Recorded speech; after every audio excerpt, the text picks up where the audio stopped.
প্রিয় এইচএসসি পরীক্ষার্থী শুভনধ্যিবৃন্দ, তোমরা কি চিন্তিত না আতঙ্কিত? ফলাফল যাই হোক না কেন, এই প্রতিযোগিতার সময় নিজেকে প্রকাশ করতে হবে, বিভিন্নভাবেই নিজেকে তুলে ধরতে হবে। এইচএসসি পরীক্ষার্থীদের ফলাফল আগামী 16 তারিখ বৃহস্পতিবার প্রকাশিত হওয়ার কথা, এবং প্রকাশিত হওয়ার কথা মানে হবেও, এ নিয়ে খুব চিন্তিত। বিভিন্ন মাধ্যমে, বিভিন্ন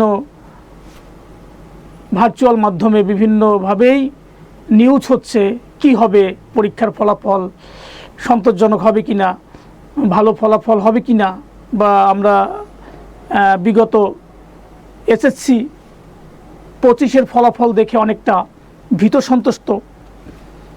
এদিকে কিন্তু একটা গুরুত্ব বহনই করে যে এ থেকে কিন্তু এইচএসসি 27-এর শিক্ষার্থীরা তোমরা কিন্তু এ থেকে সচেতন হতেই পারো যে জুনিয়রদের যে অবস্থা হয়েছে পরীক্ষার বিষয়গুলো নিয়ে, এবং পরীক্ষার বিষয়ভিত্তিক প্রশ্ন নিয়ে কঠিন থেকে কঠিনতমভাবে প্রশ্ন হয়েছে, পরীক্ষার হলও নাকি অনেক কড়াকড়ি হয়েছে, পড়াশোনা না করলে যা হয় আর কি।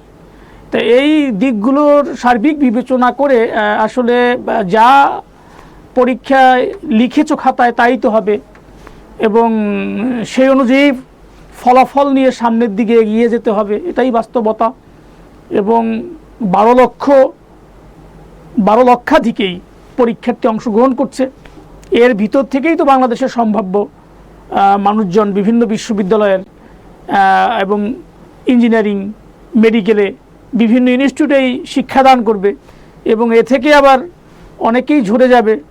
কিন্তু আমরা এ নিয়েই অনেকটা শিক্ষা সরগমে বেশ ভাবে আলোচিত হচ্ছে। দেখা যাক আগামী 16 তারিখ শিক্ষার্থীদের ভাগ্যে কী ফলাফল অপেক্ষা করছে। তা আমরা হতাশা হব না, এবং সচেতন গার্ডিয়ান যারা রয়েছেন, সচেতন অভিভাবক যারা রয়েছেন, সব সময় শিক্ষার্থীদের পাশে থাকবেন, সাহায্য যোগাবেন, মনোবল দিবেন, এটাই কামনা করি। সকলকে ধন্যবাদ।